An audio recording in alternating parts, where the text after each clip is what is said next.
What practical measures and steps should the one who is new to Salafiyya take in order to come away from mixed family gatherings, unsegregated, that they've been accustomed to all their life, without their family thinking badly of them? I find it difficult to enjoin the good and forbid the evil, as I'm the only Salafi in the family and from the youngest siblings, as well as being a female. It's not easy, sister. Subhanallah. That's why we keep mentioning the importance of having sabr, being patient. You lead by example and be consistent. You know, the biggest harm that you can do to da'wah within the family is inconsistency. You talk the talk one day and you do something completely different the other day.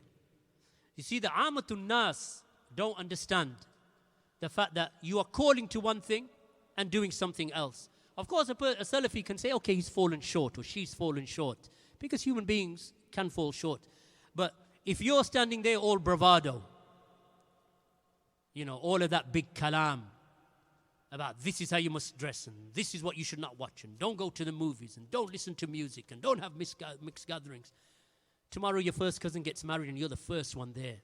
Mixed gatherings and music and they say, what were you saying yesterday? Well, I'm a weak person. We can all be weak. Yeah, you can say that to me.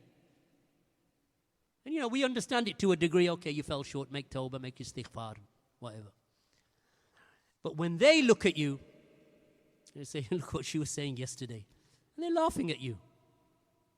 Consistency is the key with family. Not rudeness, not shouting at them, not fighting them at every turn, not even openly enjoining the good and forbidding the evil, because you are the youngest in the family. And all your life you've been freely mixing with relatives and friends and so on. So the first day that you come to Salafiyya or you come to Istiqamah and Iltizam is not the day that you go back and you start, you know, because they'll say, you know, you're like what? Holier than thou? You're better than us? You think you're holy? You think you're... Because they don't want to hear it, because they've seen 20 years of your life and now you're 19 and a half years old and all of a sudden you've become enlightened. So what do? You lead by example. You set it by righteous deeds, good practice. So you wear the hijab. If they're averse to the niqab because it's too much of a shock for them, don't wear the niqab. Niqab is not wajib. Don't put them into a cold shock. Yesterday you hardly dressed and today you're wearing the niqab and hands and everything covered. But they'll be used to the hijab generally, especially if they're from a Muslim background. They would have seen it. If they're from Somalia or if they're from Pakistan or if they're from Morocco or Egypt or the Gulf countries or some of the African countries, they would have seen women in hijab anyway. What's causing them the shock is your instantaneous change. Yesterday you were one thing and today you're something else. So you may have to delay the niqab. No problem, inshallah, till you're married maybe. No problem. But you behave consistently. So when the prayer comes, you pray. If you've got that 56-inch plasma, which seems to be some sort of, you know, some sort of symbol in every single home now, and everyone in the night, when you drive past their house, you see these flashing lights coming out of their house and you think, well, what's that? That's the screen, you know, as they're watching the different scenes in the movie or whatever they're watching. Every house has it now. So when they put on a movie or when they put on something haram, you go to your bedroom. You say, where are you going? Say, I'm just going to go upstairs. Don't say I'm going upstairs because I'm more pious than you and I'm going to go upstairs and read the Quran and I'm going to read the whole of Baqarah while you're watching a movie downstairs. They don't want to hear that. They don't want to hear that. And you don't need to say that. Right? You just say, I'm just going upstairs for a while, inshallah. And when you hear that they've stopped, you come back downstairs and you sit with them. And you say, Dad, do you want some tea? Mom, do you want something? Have you eaten? Shall I make something for you? Be a good daughter. Because the question, it seems, is from a girl. Be a good daughter. You're the youngest in the family. Show them that your Islam has made you a better person. So if they are engaged in practices of bid'ah, such as Eid, Milad, and Nabi, or that they are engaged in, let's say, for example, going to the graves and calling upon the dead, then you withhold from that. And they'll ask you, what are you doing? You say, that's not from the Sunnah. I don't really want to argue with you, Dad, because you're my father. I don't want to argue with you, Mother, because I respect you and honor you. But it's not from the deen. If you want, I can bring you a book. If you want, I can bring you, if you're, if they don't speak English very well, but they're good, the Somali language, I'll bring you a lecture in Somali. I'll bring you a lecture in Urdu. I'll bring you a lecture in Arabic or in English, whatever you want. But I'm not partaking. Sorry, I'll be upstairs if you need me. So you have to but be consistent.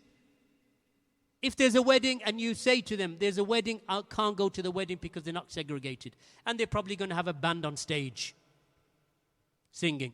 And they're probably going to have videos and whatever else. I'm not going to that, mom and dad. And obviously that is going to cause a problem if it's a close relative. But you have to stick to your guns without being rude. You have to stick to your guns without being rude and be patient. Barakallahu feekum. So yes, you're going to go through challenges. And since you're a sister, which is harder for men to do, but we have the ease on the other side because men can behave like men. Right? Rijal are rijal. So our voice should carry stronger, even in the homes. Doesn't mean you shout and, argue with your mom and dad, even if you're a man. But they see you as, okay, he's a bit different because he's a man, he's a rajul. Women is different. So what do, sister? Get married. There's a few hundred men here. Get married. Inshallah. Don't delay your marriage. But marry a man who is righteous, pious, willing to look after you and protect you and honor you. And you're willing to obey him, honor him, respect him, and serve him. That's what you need to do. So if this is the understanding between a young man and a young woman before they get married, then inshallah their marriage will be successful. But if you come with your own feminist ideas, that, well, actually I'm equal and he's not, no man's telling me what to do. Even my dad didn't tell me what to do. Then you're not ready for marriage yet. I think you need to go back and listen to some more durus about the righteous wife and understand how the female companions were. But if you're ready and you know the role of the man and he cannot cross the line, and you know the role of the woman and you're not going to cross the line, but you're going to work together and he's the head of the household, inshallah your marriage will be successful. And may Allah subhanahu wa ta'ala bless you, my sisters and brothers, and may Allah subhanahu wa ta'ala make your journey to marriage and marriage itself something that is easy for you and blessed for you. Barakallahu feekum wa subhanakallahumma wa bihamdik. Ashhadu an la ilaha illa anta astaghfiruka wa atubu